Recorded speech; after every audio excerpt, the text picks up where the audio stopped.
பெயினை பத்தி ரிசர்ச் என்ன சொல்லுதுன்னா 80% பேருக்கு வரத்துக்கு வாய்ப்பு உண்டு.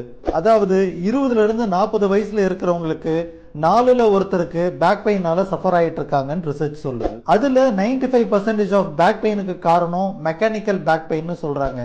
அப்படின்னா மசில் அண்ட் ஜாயிண்ட்ல ஏற்படுற ஸ்ட்ரெயின் தான் மெஜாரிட்டி ஆஃப் த பெயினுக்கு காரணம். பேக் பெயினை கண்ட்ரோல் பண்றதுக்கு அவாய்ட் பண்றதுக்கு நம்ம பண்ண வேண்டிய 3 விஷயங்கள். நம்பர் 1, எதனால நம்ம பேக் பெயின்ல சஃபர் ஆகுறோன்றத ப்ராப்பரா எவாலுவேட் பண்ணி ட்ரீட் பண்ணணும். Number 2, back strengthening exercise, core stability exercise பண்றது மூலியமா போஸ்டர் இம்ப்ரூவ் ஆகும், பெயின் ப்ரிவென்ட் பண்ண முடியும். நம்பர் 3, நம்ம எல்லாருக்கும் இருக்கிற ஒரே கன்ஃபியூஷன் என்ன டைப் ஆஃப் மேட்ரஸை வாங்குறதுன்றது தாங்க பெரிய problem. Latex foam mattress is the best ஆப்ஷனுங்க.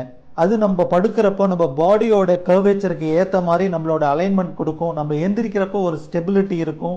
Back pain இருந்ததுன்னா குறையும், இல்லைனாலுமே ப்ரிவென்ட் பண்ண முடியும். லேட்டெக்ஸ் ஃபோம் மேட்ரஸ் பேசிக்கலாக காஸ்ட்லிங்க.